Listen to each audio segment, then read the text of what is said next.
जैसे हम भैंस पालते हैं, दूध बेचकर गुजर करते हैं कोई, अब भैंस के रातव के दाम तो बढ़ जाएं उसके खाने का जो, और दूध के दाम गिर जाएं, तो हमारी मांग क्या बन जाती है?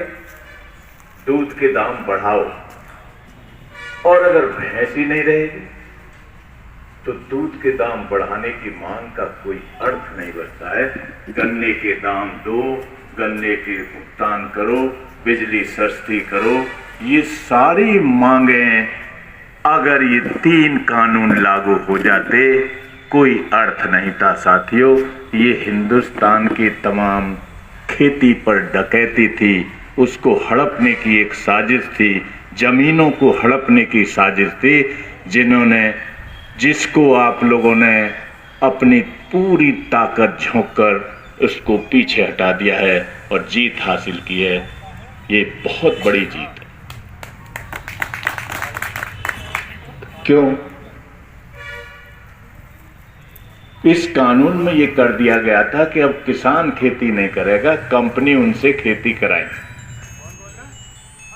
और ये कहने की बात नहीं है, जैसे ये कानून पास हुए तैसे ही उत्तर प्रदेश में ये जो बैठे हैं आदित्यनाथ जी, इन्होंने उत्तर प्रदेश में पास कर दिया, राजस्व संहिता में परिवर्तन कर दिया कि अब आप अपने खेतों को 15 साल तक के लिए कंपनियों को दे सकते हैं।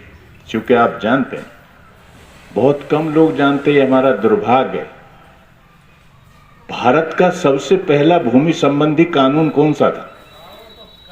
आजाद भारत का भूमि संबंधी कानून 1948 में था। जैसे ही देश आजाद हुआ तैसे ये बना।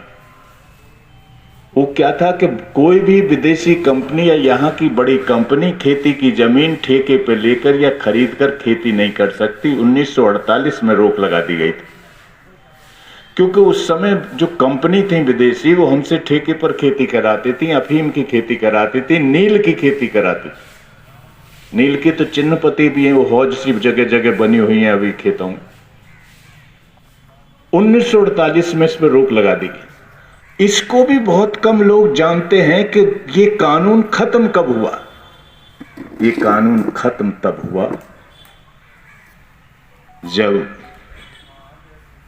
देश में दंगम दंगा करके, मार काट करके, मस्जिद को गिराकर, हिंदुओं के नाम पर अटल बिहारी वाजपेयी देश के प्रधानमंत्री थे। 2002 में इस कानून को खत्म कर दिया गया और कह दिया गया अब कोई भी विदेशी कंपनी, यहाँ की कंपनी भारत में खेती की जमीन ठेके पर लेकर खेती कर सकती है, खरीद कर खेती कर सकती है। तब के बाद से अब तक धीरे धीरे सारे कानूनों को बदला जाता रहा। और याद रखिए, सारी सरकारें आई हैं, गलती से एक सरकार है बहुत बड़ी डकैती डाली है, बहुत खतरनाक है, लेकिन ये दिशा खेती को विदेशी कंपनी और यहां के सेठों के हवाले करने की दिशा डंकल प्रस्ताव के साथ थी। और डंकल प्रस्ताव जब आया था, उससे पहले देश के दो प्रधानमंत्रियों की हत्या की जा चुकी थी। उससे पहले बॉर्डर के तमाम राज्यों में उग्रवादी संगठन खड़े किए जा चुके थे। जम्मू कश्मीर में इस्लाम के नाम पर, पंजाब में सिख धर्म के नाम पर, उत्तर पूर्व में दूसरे नाम पर, तमिलनाडु में लिट्टे के नाम पर ये खड़े किए जा चुके थे। और देश के अंदरूनी हिस्सों में 10,000 से ज्यादा बेगुनाह लोग मंदिर मस्जिद के सवाल पर मार दिए गए थे। इसके बाद डंकल प्रस्ताव लागू हुआ साथियों। और ये जो हुआ, ये इन अडानी अंबानी तक सीमित नहीं है बात। ये अडानी अंबानी तो उस ग्रोह में शामिल हो गए हैं। आज ये पूरी दुनिया में जो लूट हो रही है उसमें ये भी शामिल हो गए हैं। बल्कि थोड़े से 12-13 कंपनियां हैं जो समूची दुनिया की खेती और कृषि जिंसों के व्यापार को कब्जा करना चाहते हैं, दुनिया का फूड बास्केट बनना चाहती हैं, दुनिया की सारी रोटी उनकी टोकरी में रखी रहे और दुनिया के सारे भूखे हाथ उधर उठें और वो भूख पर मुनाफा कमाएं। ये उनकी साजिश है, इसलिए 2-2 प्रधानमंत्रियों की हत्या हुई। कोई सिर फिरा सरदार मार देगा क्या प्रधानमंत्री को? षड्यंत्र क्या था आज तक नहीं बताया गया। फिर दूसरा प्रधानमंत्री मार दिया गया, आज तक नहीं बताया गया। दुनिया में यही खेल खेल रही हैं ये, और जो कट्टरपंथी हिस्से हैं उनको अपना घोड़ा बनाती हैं। यहां हिंदुओं का जो बड़ा बहुमत है, यहां हिंदुओं में कट्टरपंथी हिस्सा इन्होंने कोशिश करके किसी तरीके से ये आजादी की लड़ाई में नहीं लड़ा था। मोदी मोदी मोदी मोदी, ये क्या था, इसको समझने की जरूरत है। और इसको गद्दी पूर्ण बहुमत के साथ उन ताकतों को, उस ग्रोह को देश की गद्दी पर पहुंचा दिया गया जो आजादी की लड़ाई में अंग्रेजों का साथ दे रहा था। इधर ये आरएसएस था, उधर जमात इस्लामी थी, जो देश के टुकड़े कराने में महत्वपूर्ण भूमिका अदा कर चुके हैं, जो गांधी जी की हत्या में शामिल थे। उनको देश की गद्दी पर पूर्ण बहुमत के साथ पहुंचा दिया गया साथी। और ये आज उन्हीं का खेल है। मोदी लाया इसलिए गया है कि वो समूची खेती, समूची औपचारिक अनौपचारिक अर्थव्यवस्था परंपरागत तरीके से जो पनपी है देश में, उसका खात्मा करके कंपनियों की व्यवस्था, हाई फाई व्यवस्था, डिजिटल व्यवस्था और कंपनियों की कॉरपोरेट की व्यवस्था को थोप सके, ये खेल है। इसीलिए तो कोरोना के समय में आदमी निकल नहीं सकता था। आप प्रधानमंत्री की कुर्सी से आवाज आई, इस आपदा को अवसर में बदल दो। किन के अवसर में? कंपनियों के अवसर में बदल दो। और वो शुरू कर दिया उसने। और जल्दी देखिए कितनी पड़ी थी। अगर संसद नहीं चल रही थी तो राष्ट्रपति के अध्यादेश से 5 जून 2020 को यह लागू कर दिया गया कानून। संसद चलने का इंतजार नहीं किया गया। और जब संसद में पास कराने की मजबूरी होती है अध्यादेश को, हल्ला मचाकर पास कर दिया गया। 8 तो एमपी सस्पेंड हुए। और आप ताज्जुब करोगे, इसको लागू करते में भी एमपी सस्पेंड हुए और इसको वापस लेने में भी एमपी सस्पेंड किए। ये अजीब खेल है जिसे हमें समझने की जरूरत है। फिर दूसरी बात क्या है, हमारे संविधान में 3 सूची होती है। एक सूची होती है राज्य सरकार जिनमें कानून बनाती है, एक सूची होती है केंद्र सरकार जिनमें कानून बनाती है, एक समवर्ती सूची होती है जिसमें केंद्र और राज्य सरकारें सब कानून बनाते हैं मिलकर। ये खेती और कृषि जिन्सों का व्यापार राज्य सूची में आता है। पहली बार देश के आजादी के बाद केंद्र सरकार ने सीधा कानून बनाया। राज्यों के हकों में हक तलफी करके सीधा केंद्र सरकार ने कानून बना दिया है। और यह भी गारंटी कर दी है कोई राज्य सरकार दूसरी पार्टी के आ जाए और वो कहीं इसमें कुछ चेंज ना कर दे। इसलिए कानून में प्रावधान कर दिया गया था, कोई राज्य सरकार इसके एक भी बिंदु को चेंज नहीं कर सकती। खतरा समझिए, मैं इसलिए इन बातों को बता रहा हूं। ये खतरा यहीं खत्म नहीं हो जाता है। इस तरीके से लागू किए गए। और था क्या, कुल मिलाकर जो मैंने बताया कि ये तय कर दिया गया कि अब किसान खेती नहीं करेगा, कंपनियां उनसे खेती कराएंगी। और हकीकत में जैसे ही कंपनी के साथ आपका समझौता हो जाता, तैसे ही आपके सामने उसमें प्रावधान था। आप चाहे खुद खेती करिए, आप नहीं चाहते हैं तो जाइए, हम मजदूर से खेती करा लेंगे। अगर आप खुद खेती करते, अब आप देखिए टिकैत साहब ने और इन किसान नेताओं ने कितना बड़ा काम किया है, जरा ये ध्यान करिए। अगर आप खुद खेती करते तो अपने खेत पर मजदूर बन गए होते।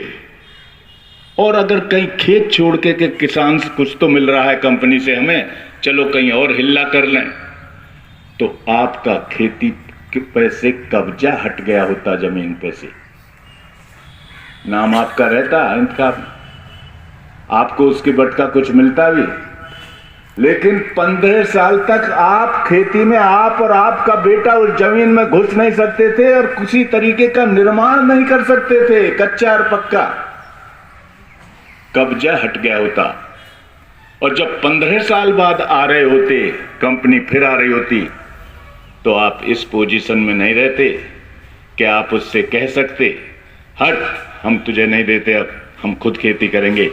क्योंकि ये मंडियां होती नहीं, खत्म हो चुकी होती, ये कोऑपरेटिव सोसाइटी होती नहीं, खत्म हो गई होती, ये गन्ना सोसाइटियां होती नहीं, खत्म हो गई होती, ये बिजली सरकारी खत्म हो गई होती, सेठों के हाथ में बिजली आ गई होती। ये विधेयक जो अभी पास हुआ, वापस हुआ, रोक दिया गया है अभी, ये यही विधेयक है। ट्यूबवेलों में मीटर लगने जा रहे थे, किसान को फ्लैट रेट की सस्ती बिजली जो हरित क्रांति के दौर में शुरू की गई थी, उस समय मीटर हटाए गए थे ट्यूबवेलों में से, अब फिर से ट्यूबवेलों में मीटर लग रहे हैं। कंपनियां आने से पहले गारंटी करना चाहती हैं कहीं भी बिना मीटर की बिजली ना हो, और अगर बिजली लग जाती और बिजली ट्यूबवेलों में अगर मीटर लग जाते, मैं एक थोड़ा सा उदाहरण देना चाहता हूं, आप इस संकट को समझिए, आप इस लड़ाई को समझिए, आप इस जीत को समझिए, कितनी बड़ी जीत हुई है। 7.5 हॉर्स पावर की ट्यूबवेल पर आज के रेट में जो रोजा के कारखाने से, रिलायंस के कारखाने से जो खरीद रही है यूपी सरकार, उस रेट के हिसाब से ही अगर मीटर लग जाएंगे तो 7.5 हॉर्स पावर की ट्यूबवेल पर 74 रुपया कुछ पैसा घंटे का बिल आता, देता, खेती हो जाती नहीं होती। एक बल्ब किसी गांव में दिखाई नहीं देता, डिबिया पहले जा चुकी हैं, किसी का दम नहीं होगा एक बल्ब जला ले, उसको धकेल कर पीछे कर दिया है, अभी खतरा टला नहीं है, उसको पीछे कर दिया है, हटा दिया है। इस किसान आंदोलन, साथियों, इतना ही नहीं, सब जानते, मैं उस पर विस्तार से जाना नहीं चाहता। बैंक के साथ भी समझौता करते, अलग से एक एग्रीमेंट होता आपका, क्योंकि बीज खाद सप्लाई कंपनी का ठेका होता, और कंपनी जेब से नहीं करती, आपके खेत को आड़ करती बैंक के, और बैंक से अलग से एक समझौता कराती आप, और कंपनी को यह हक था कि वो कभी भी समझौता फाड़ के चली जाए अगर उसे मुनाफा नहीं हो रहा हो। तो ये सारा जो बचता, ये कौन भुगतान करता? ये किसान को भुगतान करना पड़ता। और इसी तरीके से ये प्रावधान था उसमें कि किसान पर जो भी कंपनी का बकाया रह जाएगा, उसकी वसूली राजस्व की तरह होगी। जैसे तहसील करता है राजस्व की वसूली, उस तरीके से वो वसूली होगी साथियों, जमीनों कुर्क होके वसूली होगी। ये उसमें, और आपको इसका एक साक्षात उदाहरण गुजरात में है। 9 किसानों पर, वो 2019 का चुनाव चल रहा था, बड़ी खबर अखबारों में छपी थी, आपने अगर ध्यान होगा, 9 किसानों पर 1.5 करोड़ रुपए का जुर्माना अहमदाबाद की अदालत ने लगाया। पेप्सिको की कंपनी है, आलू का बीज किसान ने रख लिया बचाकर, छोटे छोटे किसान, एक एक किसान पर 1.5 करोड़ का जुर्माना।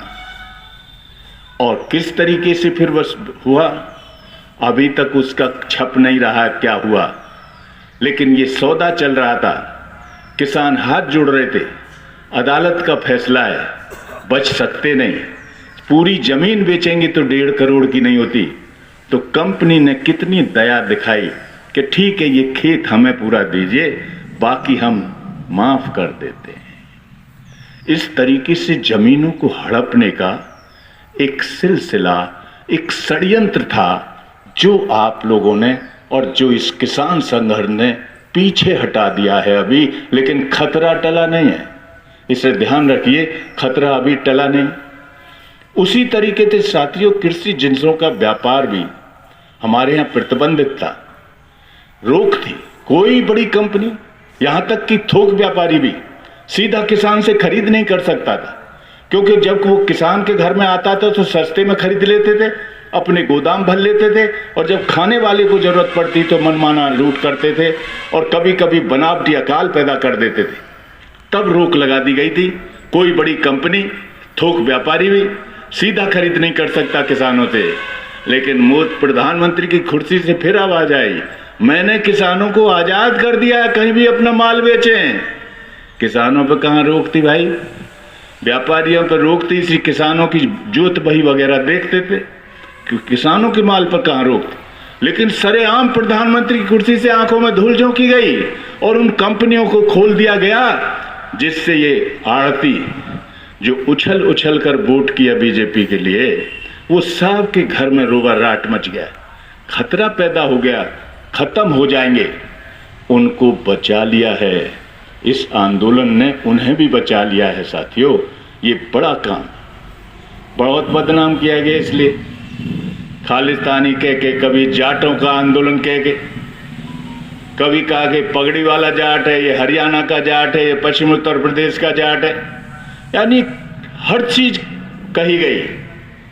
और अंत में ये कह दिया गया कि मैंने तो ये कानून छोटे किसानों गरीबों के लिए बनाया है। वहां तो धनी ट्रैक्टर वाला और धनी किसान लड़ रहा है, और ये लाल किले के प्राचीर से बोला, और ये इस बात को, उस कानून को वापस करते हुए बोला है प्रधानमंत्री। लेकिन आप दो चीज देखिए, एक तो अभी सर्वे हुआ है पत्रकारों ने, जितने 700 कुछ लोग मरे, शहीद हुए, उनके घर पर टीम गई पत्रकारों की, और उन पर कितनी जमीन थी इसका औसत सर्वे किया। 5 बड़े पत्रकारों की टीम थी पंजाब से, तो उन पर 2.2 एकड़ औसत जमीन थी। 550 किसानों पर, 700 कुछ में से 550 किसानों पर 2.2 एकड़ जमीन थी। कैसा धनी किसान लड़ रहा था ये, कैसा धनी किसान शहीद हो रहा था, तमाम किसान था इसमें। दूसरी बात क्या है, आप खुद देख सकते हैं कि जैसे कंपनी के साथ आपका समझौता होता, कंपनी किसान को तो कुछ देती ना इसके बटका, लेकिन सबसे पहले कौन मरता, जो बटाई पर खेत लेता है, ये जिंदा रहता है, इसे कौन बटाई पर खेत देता कंपनियों के मुकाबले, उसी दिन मर गए होते। और करोड़ों लोग हैं देश में बटाई पे खेती करके गुजर बसर करने वाले। दूसरे नंबर पर कौन मरता, मजदूर। 10 करोड़ मजदूर खेती में आज भी मजदूरी करता है साथियों। और जब खेती में जब उनकी फार्म बन जाते कंपनियों के, इनके खेती के, हमारे खेतों को लेकर, तो वहां तो ऑटोमेटिक मशीन है, ट्रैक्टर भी बिना ड्राइवर के चलता है, और सारी मशीनें बिना आदमी के चलती हैं। तो इन्हें कौन काम पे लगाता, 10 करोड़ मजदूर खदेड़ दिया गया होता खेती से, इन्हें काम कहां मिलता। अरे हर चौराहे पर देखिए आपको मिल जाएंगे, 10-11 बजे तक इंतजार करते हैं बिकने का, रोटी लाते हैं रूखी सूखी बांध कर, 10-11 बजे तक इंतजार करते हैं बिकने का। अगर आज के लिए बिक गए तो ठीक, अगर नहीं बिके तो वही बच्चा रोटियों को लेकर चला जाता है, बच्चा बीमार है, बीवी बीमार है, कोई देखता है क्या उसको। और 10 करोड़ और खदेड़ दिए जाते हैं इस खेती से। महाप्रलय को आपने रोका है साथियों, इस आंदोलन ने महाप्रलय को रोका है। अगले नंबर पर कौन मरता है, दूध पाल भैंस पाल का गुजर करता है। ये कंपनियां भुसपैदा चारा देती अपने फार्म में से कि इनके घर दूध होता रहेगा, नहीं। अगर चारा नहीं होगा तो भैंस नहीं होती, भैंस नहीं होती तो दूध नहीं होता, और दूध नहीं होता तो ये डेयरियां चलती। हालांकि ये डेयरी वाला, अगर टिकैत साहब बैठे हैं, मैं ना कुछ गलत ना कह रहा हूं तो देखेंगे, डेयरी वाला ज्यादा गया नहीं इस लड़ाई में, लेकिन इस आंदोलन ने डेयरी वालों को बचा लिया। FTA कर चुके हैं, फ्री ट्रेड एग्रीमेंट दूध पर, दूध के सामान पर, और दूसरे देशों के साथ उनका बना सामान आएगा। मौत मंडरा रही है, उसको अभी कुछ धक्का देके रोक दिया है, लेकिन खतरा टला नहीं। आगे कौन मरेगा, खेती से जुड़े कुटीर धंधे करता है, एक्सपेलर लगाए बैठा है, एक्सपेलर के लिए सरसों पैदा करके देगी अपने फार्म में से कंपनी को। ये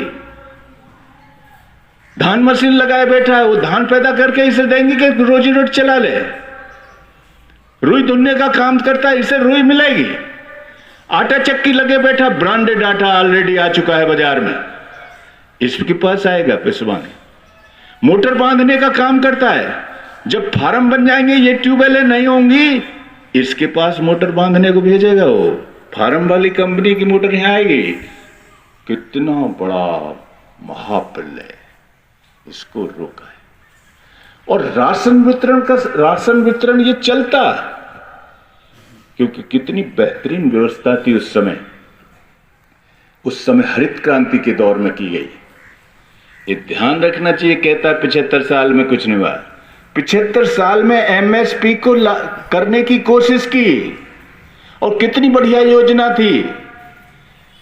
नीचे वाला रेट घोषित करेंगे, ये सरकार ने कह दिया, नीचे वाला, और हम इस पर खरीद करेंगे, और हम अपना गोदाम बनाएंगे एफसीआई, और इसमें बोरियों की सिलाई और ढुलाई लगाकर खाने वाले को राशन के जरिए सस्ते में देंगे। दोनों को बचाने का कैसी योजना थी। दुनिया की मंडी में अनाज के दाम कितने नीचे गिर जाएं, इसके जरिए ये गारंटी थी कि हम अपने किसान को नीचे वाला रेट देने की गारंटी करते हैं। उसी तरीके से मजदूर के लिए अनाज के दाम कितने ऊपर चढ़ जाएं, हम अपने किसान को भूखा नहीं, अपने मजदूर को और गरीब को भूखा नहीं मरने देंगे। इस व्यवस्था के जरिए ये गारंटी की गई थी। लेकिन पंजाब हरियाणा लड़ भिड़ के थोड़ा बहुत हमारे किसान यूनियन वाले ये यहाँ बिकवा लेते हैं, जितना बिक जाता है, बाकी पूरे देश में कहीं लागू नहीं किया। ये कैसी व्यवस्था, और कितनी गारंटी थी। देश में युद्ध छिड़ जाए, आपातकाल आ जाए, कोई आपदा आ जाए। जिस समय कोरोना आया, 7 करोड़ टन अनाज भरा हुआ था गोदामों में। अपनी पीठ थपथपा रहा है, मैं फ्री में अनाज दे रहा हूं। ये सब किसानों मजदूरों का अनाज है, तो किस मेहनत करने वालों का जो पैदा किया है। अडानी अंबानी के गोदाम का नहीं था। और अगर अडानी अंबानी या विदेशी कंपनियों के गोदाम में होता तो ये फ्री में मिलता है और 10 गुने दामों पर मिलता। मौत हो गई होती बहुत बड़े पैमाने पर भूख से, उसको बचा लिया है। साथियों, इस सब के साथ सारी जनता की हमदर्दी इस आंदोलन के साथ हो गई थी। क्यों? मजदूरों के कोरोना में जिस समय खेती के कानून लाए, उसी समय मजदूरों के कानून खत्म कर दिए, सुरक्षा के कानून, लेबर कानून। अब आदमी की औलाद बैल की तरह कमाएगी, बैल की तरह।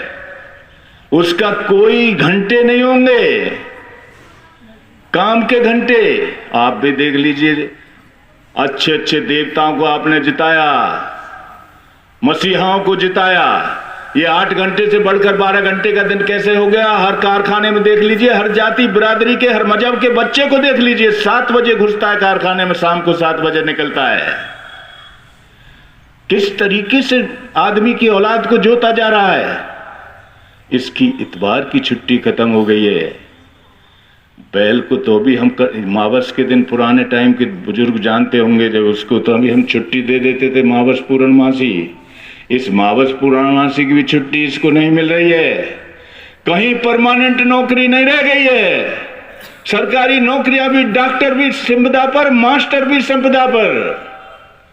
ये हो चुका है। अब लेबर कानून खत्म कर दिए गए हैं। उनको क्या लग रहा था, अगर ये आंदोलन जीतेगा तो हो सकता है हमारे कानून बहाल हों फिर से। इसलिए साथियों, उनकी सबकी हमदर्दी इस आंदोलन के साथ थी। और जिस दिन 27 का बंद हुआ है, उस दिन 10 ट्रेड यूनियन फेडरेशन देश भर की, पूरे देश में इस आंदोलन के साथ खड़े होकर भारत बंद में सहयोग कर रही थी। जिस दिन आंदोलन बंद हुआ है, उस दिन 10,000 जगह आंदोलन चल रहा था, छोटा बड़ा छोटा बड़ा। ये इसकी ताकत बन गई थी आंदोलन की, जनता का आंदोलन बन गया था। अगली चीज क्या थी? समूची अर्थव्यवस्था को बचा के दूसरा जो बड़ा काम किया है, याद करिए, इससे पहले तमाम राजनीतिक पार्टियों की स्थिति क्या थी? मोदी ने सबको साइड लाइन खड़ा कर दिया था। मैं नाम लेके बताऊंगा, कोई नाराज गुस्सा ना हो। कहां थे माननीय अखिलेश जी? कहां थे? बहुत बड़ी ताकत रखती हैं बहन जी। कहां थे जयंत जी? अगर उन्होंने कुछ कहा, सीबीआई, ईडी, इनकम टैक्स शिकारी कुत्ते की तरह उन पर छोड़ दिए जाते थे। वो चुप सब एक साइड बैठे थे। और इस आंदोलन में कब छाती अड़ाई अपनी? जब सड़क पर जाते तो पुलिस पीटती थी, लॉकडाउन था। बारात में भी तय कर दिए थे इतने जाओगे, मुर्दे के साथ भी तय कर दिए थे इतने जाओगे। तब उस समय इस आंदोलन ने लाखों लाख किसानों ने दिल्ली को चारों ओर से घेर लिया साथियों। 1 साल तक घेरे रहे, उस पर फौज है, अर्धसैनिक बल हैं, कुचल क्यों नहीं दिया? जनतंत्र को बचाने के लिए, संविधान को बचाने के लिए दूसरा बड़ा काम किया है इस आंदोलन ने। याद रखिए, इसको बचाइए, इसकी ताकत को बढ़ाइए। ये जो संयुक्त किसान मोर्चा है, इसकी ताकत बढ़ेगी तो अर्थव्यवस्था बचेगी, इसकी ताकत बढ़ेगी तो जनतंत्र बचेगा, संविधान बचेगा। ये दूसरा बड़ा काम किया। तीसरा बड़ा, भाईचारे को बहाल किया इसने। ये अचानक नहीं था। मुजफ्फरनगर की रैली में टिकैत साहब का नारा, अल्लाह अकबर, हर हर महादेव। क्या हालत थी उससे पहले मुजफ्फरनगर में।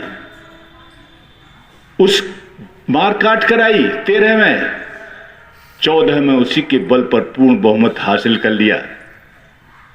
आज क्या तस्वीर बदल गई। आज मुजफ्फरनगर की रैली में जब आप गए होगे, कैसे हिंदू और मुसलमान कंधा से कंधा मिलाकर बॉर्डर पर लड़ रहे थे और कैसे रैली में एक दूसरे का सहयोग कर रहे थे, आपने देखा होगा। काबिल तारीफ चीज थी। हिंदू और मुसलमान सब कंधा से कंधा मिलाकर इस आंदोलन में खड़ा हो गया। हिंदू सिख खड़ा हो गया, सारे हिंदू मुस्लिम सिख ईसाई। ये बड़ा काम है इस आंदोलन का। बॉर्डर पर कोई बोल नहीं सकता था हिंदू मुसलमान की बात। और इतना ही नहीं, जाति बरादरी का सवाल अभी हमारे दिमागों में है, अभी निकला नहीं है। लेकिन बॉर्डर पर जब आप देखते होंगे, चौधरी राकेश टिकैत बोलते थे या हम लोग बोलते थे, या आप वीडियो देखते होंगे, पीछे जो फोटो लगे हुए हैं, चित्र लगे हुए हैं, उसमें उनका लगा हुआ है सर छोटू राम का, हैं? सर छोटू राम का। वहां भगत सिंह थे, उसमें चौधरी चरण सिंह थे, बाबा टिकैत साहब थे, और इतने सारे लगे हुए थे। साथ में बाबा साहब अंबेडकर भी लगे हुए थे, ज्योतिबा फूले का चित्र भी लगा हुआ था, अशफाक उल्लाह लगे हुए थे, सारे महान लोग लगे हुए थे। और एक नया नजारा, मैं तो बहुत भावुक होता था जिस समय निर्माण पर बाबा साहब के पर या उनकी जन्म दिवस पर, जब टिकैत साहब उस बॉर्डर के सबसे बड़े नेता थे, जब माल्यार्पण करते थे तो यों जातियों में खांचे हो रखे थे, जो कर रखा था। एक नया सीन दिखाई देता था, एक नई परंपरा पैदा हो रही थी। जाति बिरादरियों की एकता की बड़ी ताकत खड़ी हो रही थी साथियों, और वो सब नेता मिलकर कर रहे थे इसको। अगला क्या था, इस आंदोलन ने चोर ही नहीं, चोर की मां को पकड़ लिया। अंबानी का जियो, अडानी का फॉर्च्यून तेल का बहिष्कार, अंबानी के टावरों पर हमले, गोदाम पर, अडानी के गोदाम पर लुधियाने में ताला पड़ा।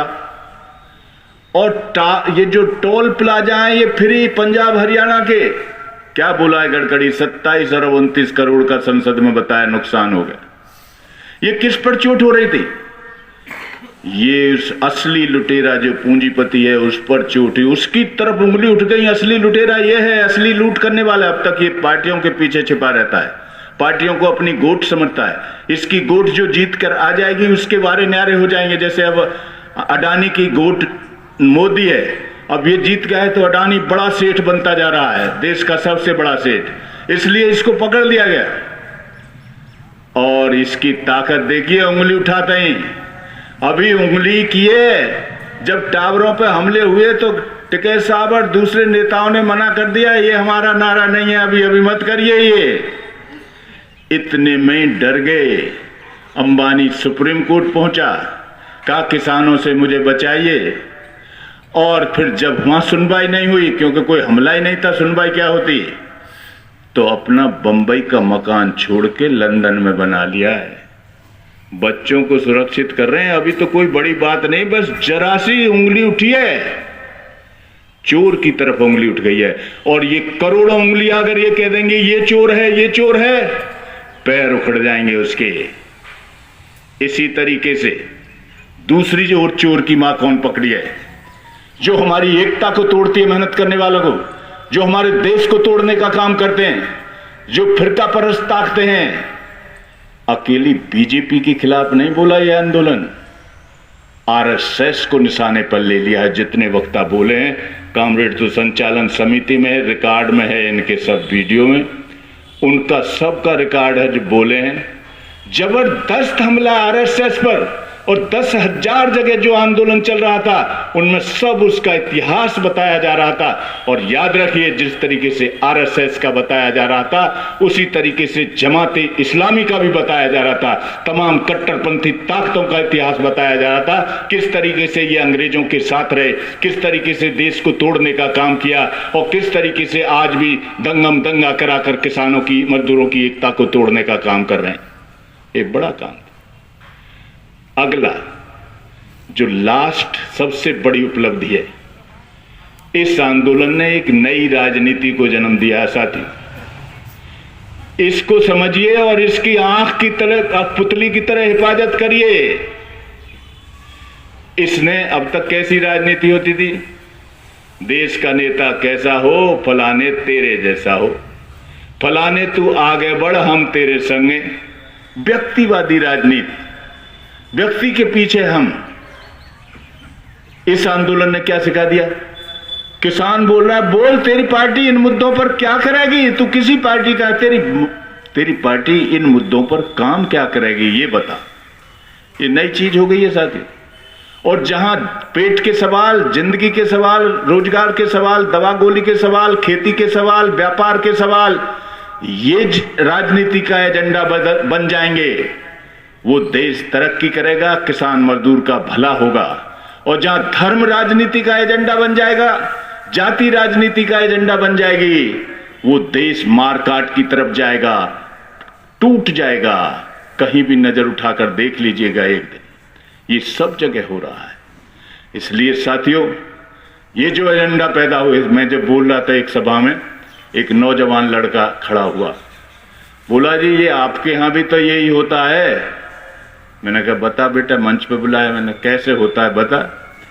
आपके यहां भी यही होता है कि बाबा टिकैत जिंदाबाद, नरेश टिकैत जिंदाबाद, राकेश टिकैत जिंदाबाद, गौरव टिकैत जिंदाबाद। मैं हाँ बेटा होता है, इसे हम नहीं रोक पाए, हम पे रुका नहीं। उनकी आस्थाओं का सवाल है, उनकी भावनाओं का सवाल। लेकिन एक चीज रुक गई है, अगर कुछ समझता हो बेटा तो हम बता रहे जो बहुत बड़ी चीज है। आज प्रधानमंत्री के बाद दूसरा बड़ा नेता बताइए जो राकेश टिकैत जी की तरह छप रहा हो, जिसे मीडिया इतना ताकत समझ में बता रहा हो, कोई नहीं है ना दूसरा। या तो प्रधानमंत्री है या राकेश जी हैं, टिकैत साहब। लेकिन वो बोलते क्या है, वो क्या कह रहे हैं, उनका नारा क्या है हर जगह? ना पंच बदले जाएंगे, ना मंच बदले जाएंगे, मैं अकेला कुछ नहीं करूंगा, जो मोर्चा कहेगा वो मैं करूंगा। उन्होंने अक्षर से सही उतरे, जो मोर्चे ने फैसला किया उसको आगे बढ़ाया है। ये बड़ी बात है साथियों। व्यक्तिवादी कोई फैसला नहीं हो रहा है इस राजनीति में, नई चीज पैदा करके दिखा दी है। अभी कुछ राजनीति का नए नए किसान संगठन बन गए, तो इस हमारे जो संयुक्त किसान मोर्चा है, इसके बारे में समझ साफ होना चाहिए। पंजाब की कुछ जत्थेबंदी ने अब चुनाव लड़ने का फैसला किया है। बहुत से सवाल आ रहे हैं, बहुत से पूछ रहे हैं हम लोगों से कि अब आपका तो चुनाव में हो गया, सब चुनाव में हो गया। नहीं, अभी संयुक्त मोर्चे का ऐलान आ चुका है। संयुक्त मोर्चे का ये जो चुनावी गठबंधन बन रहे हैं, इनसे कोई लेना देना नहीं है।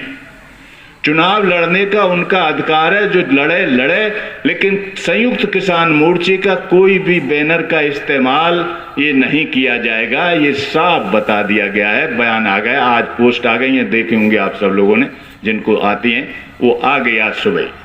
इसलिए साफ है मामला। जो संघर्ष में साफ था वही अब है। लेकिन हाँ, कोई चुनाव लड़ना चाहता है तो उसको कैसे रोको? वो तो नहीं रोका जा सकता, उसका अपना हक है, लड़ेगा। लेकिन इस संयुक्त किसान मोर्चे के बैनर का इस्तेमाल उसके लिए नहीं हो। और इसमें जो बड़ी ताकतें हैं, बड़े बड़े संगठन, ताकतें नहीं कहना चाहिए, सब बराबर हैं, बड़े छोटे। अभी एक सवाल भी उठाता है, वो बड़े छोटे का सवाल नहीं है, यहाँ सब एक है, एकजुट होकर संयुक्त किसान मोर्चे के बैनर के तरह लड़ रहे हैं। वो जो हैं उनमें वो सब एकजुट हैं, उनका साफ विजन है, वो सीधा कोई संगठन बनाकर अलग से नहीं जा रहे। साथियों, अब मैं अंत में अपनी बात को जब खत्म कर रहा हूं तो थोड़ा सा जो चुनौती है इस समय, उसकी तरफ मैं आपका ध्यान आकर्षित करना चाहता हूं। एक तो बहुत मोटी, जिसे सब जानते हैं और अब क्लियर भी हो गई, सब बोले भी, टिकैत साहब बोले, कॉमरेड रामपाल सिंह ने भी रखा, चंद्रपाल सिंह ने भी रखा, अगर ये बीजेपी दोबारा जीतकर आई उत्तर प्रदेश के चुनाव में, क्योंकि उत्तर प्रदेश के चुनाव का बड़ा भारी महत्व, अगर 22 में ये जीते तो 24 में इन्हें आने से मुश्किल ही कोई रोक पाएगा, और 22 में ये हारे तो इनकी टांग टूट जाएंगी। 24 में 80 एमपी की सीटें हैं। इसलिए साथियों, किसी भी सूरत में कुछ भी करना पड़े, रोजाना अपना टाइम जैसे खेती में देते हैं, अपने व्यापार में देते हैं, अपने काम में देते हैं, जनता को समझाने में, एकजुट करने में लग जाइए। इसकी हार सुनिश्चित करिए। ये हार है, हर हालत में हार है। हम अभी आपको ये नहीं बता रहे हैं कि आप किसको दो वोट, ये आप करिए फैसला, लेकिन जो जीत रहा हो उसको इसके मुकाबले जिताइए, और वोट ना बढ़ जाए इसकी गारंटी करिए। आपसे ज्यादा इसको कोई नहीं जानता है। तय आपको करना है, आप रास्ता कौन सा पकड़ेंगे? आप अपनी औलाद को बचाने का रास्ता पकड़ेंगे, आप अपने खेत को बचाने का, अपने बिजनेस को, रोजगार को, अपनी नौकरी को बचाने का रास्ता पकड़ेंगे, या हिंदू को बचाने का रास्ता पकड़ेंगे?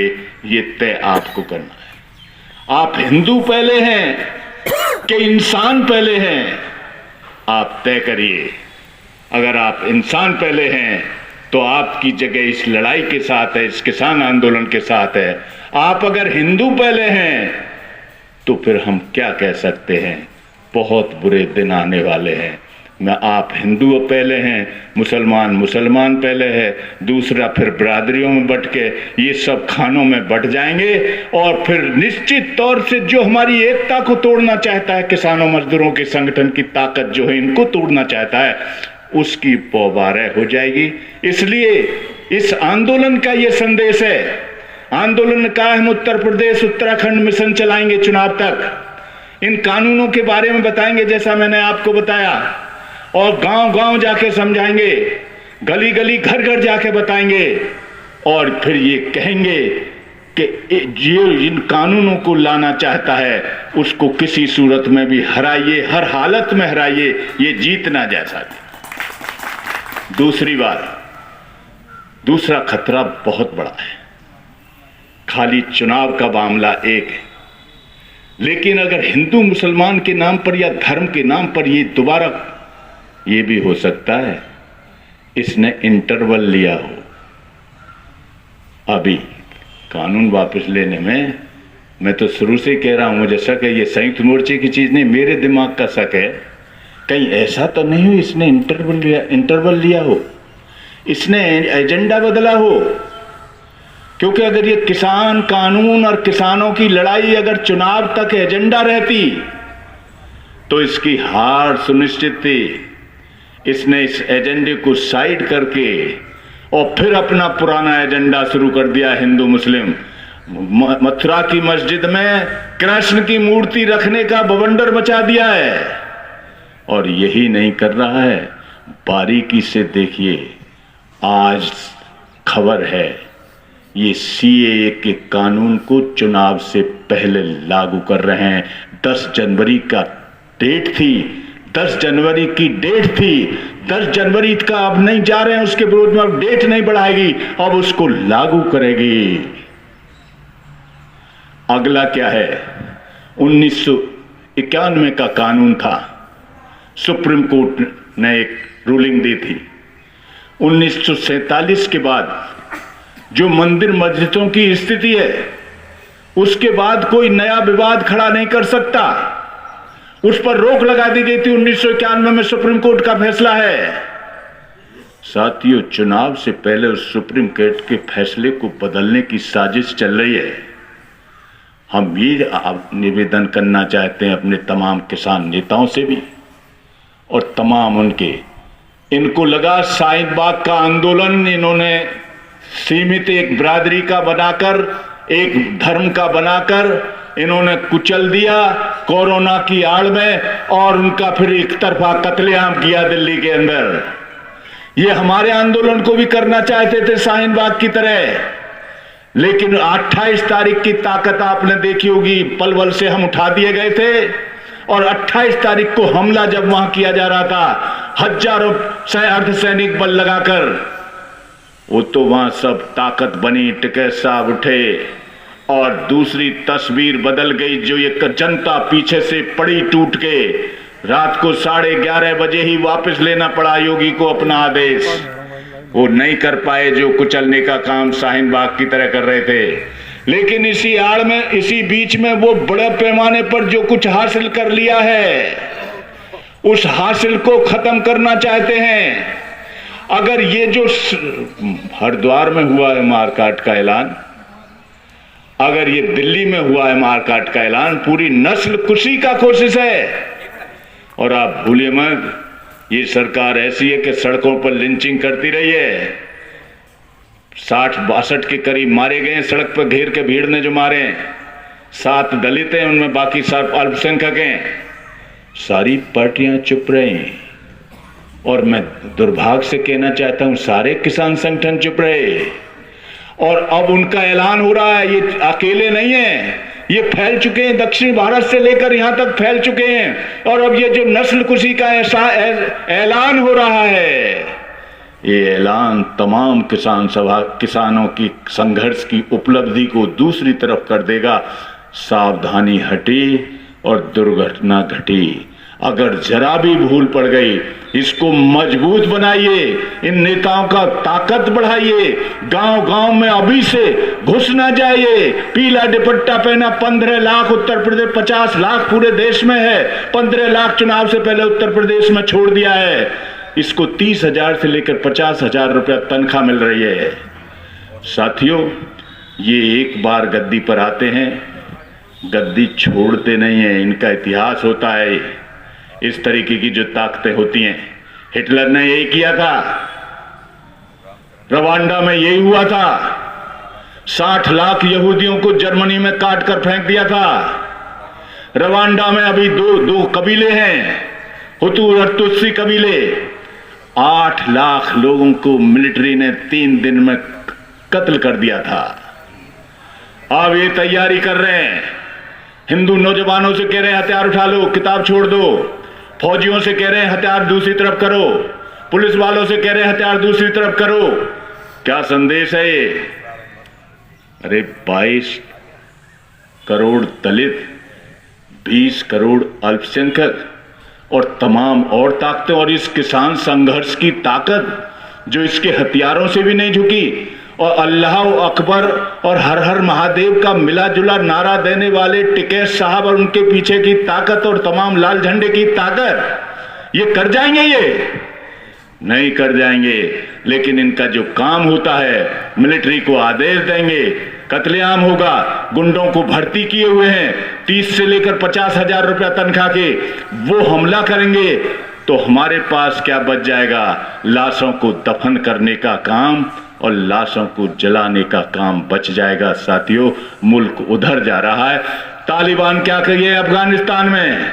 इस्लाम को मानते हैं, इस्लाम को मानने वाले कट्टरपंथी हैं, वो भी कंपनियों के लाए हुए बैठाए गए हैं, ये भी कंपनियों के लाए हुए बैठाए गए हैं। क्या कहा है अमेरिका के जाते ही वहां से? तालिबान ने क्या बोला आते ही? 15 साल की लड़की और 40 साल से कम उम्र की विधवा, इनकी शादी बंद कर दीजिए। इन सब की शादी तालिबान लड़ाकों के साथ होगी, उन हत्यारों के साथ होगी, उन नशेड़ियों के साथ होगी, उन जानवरों के साथ होगी जो पशु जानवर से भी बदतर हैं, उनके साथ 15-15 साल की लड़कियों की शादी होगी। सारा मुल्क, सारी दुनिया देख रही है। अफगानिस्तान का इस्लाम पाक में विश्वास करने वाला थर-थर कांप रहा है। अपनी बच्चियों को लेके भागा हवाई अड्डे पर 15 साल की लड़की को, और उनको 13 को गोलियों से भून दिया। आपने देखे होंगे वीडियो, किस तरीके का कोहराम मचा था। ये वही हैं, उन्हीं के सहोदर हैं।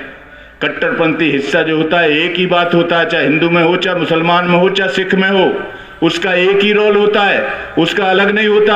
अगर ये यहां आए तो आप जानते क्या करेंगे। अल्पसंख्यकों के अधिकारों को छीनने की कोशिश शुरू हो गई है, ऐलान शुरू हो गए हैं। दलितों से कहेंगे चारों वर्णों की सेवा करो, और उसी तरीके से महिलाओं को क्या करेंगे। पहले बहन बेटियों को सती कर दिया जाता था, विधवा को कोई बहन बेटी हुई उठाकर चिता में फेंक दिया जाता था। जब ये इस वोट के अधिकार को खारिज करके जब ये इस रूप में आएंगे तो कोई रोक पाएगा इनको। सिर्फ अकेली ताकत है किसानों की। किसानों जो खड़ा हुआ है, ये लड़ाई ही खेत को बचाएगी, और ये लड़ाई ही भाईचारे को बचाएगी, ये लड़ाई देश को बचाएगी। राजनीतिक पार्टियों के शायद अब ये बस की बात नहीं रह गई है। इस बात को ध्यान में रखते हुए इस किसान आंदोलन के पीछे मजदूर और किसान सबकी ताकत को एकजुट करके, व्यापारी की ताकत और सबकी ताकत को एकजुट होकर उधर ताकत बढ़ाइए। यही एक रास्ता है। बहुत बहुत धन्यवाद।